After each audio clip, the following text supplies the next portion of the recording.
Hello les amis, j'espère que vous allez bien et que vous prenez bien soin de vous. On est parti dans un podcast Le Courrier d'Ellie où je vais analyser vos problématiques amoureuses et relationnelles que vous m'envoyez par mail. Bien sûr, pour une question de discrétion, je changerai à chaque fois les prénoms. Aujourd'hui, on va décrypter le mail de Sylvie. Bonjour Ellie, cela fait presque un an que notre histoire est terminée, pourtant je pense encore à mon ex du matin au soir. Je regarde ses réseaux sociaux, j'imagine ce qu'il fait, je revis sans cesse notre histoire dans ma tête.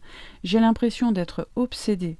Est-ce que c'est normal? Pourquoi je n'arrive pas à passer à autre chose?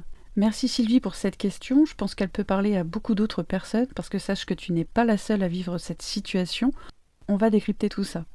On croit souvent que l'on est obsédé par une personne. En réalité, on est souvent prisonnier d'un mécanisme émotionnel.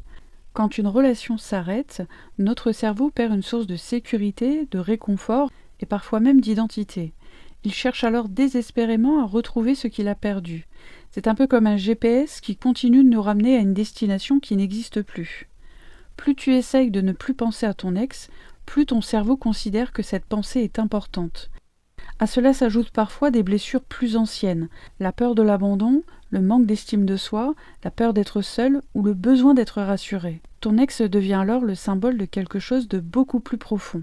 Alors non, tu n'es pas obsédé par une personne, tu cherches surtout à apaiser une douleur intérieure. Et c'est une très bonne nouvelle. Pourquoi ? Parce qu'une personne, tu ne peux pas la contrôler. En revanche, tu peux apprendre à comprendre cette douleur, à la réparer et à retrouver peu à peu la paix. Donc ici, le véritable travail, il n'est pas d'oublier ton ex à tout prix. Il est de revenir vers toi-même. Petit à petit, les pensées prendront moins de place, non pas parce que tu les auras combattues, mais parce que tu n'en auras plus autant besoin. La chose à retenir. Guérir ne consiste pas à effacer quelqu'un de sa mémoire.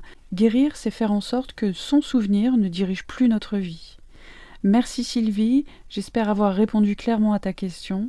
J'espère que ce podcast pourra éclairer aussi d'autres personnes qui vivent peut-être la même chose. Je vous fais des gros bisous, prenez bien soin de vous et je vous dis à bientôt dans une prochaine vidéo des Courriers d'Ellie.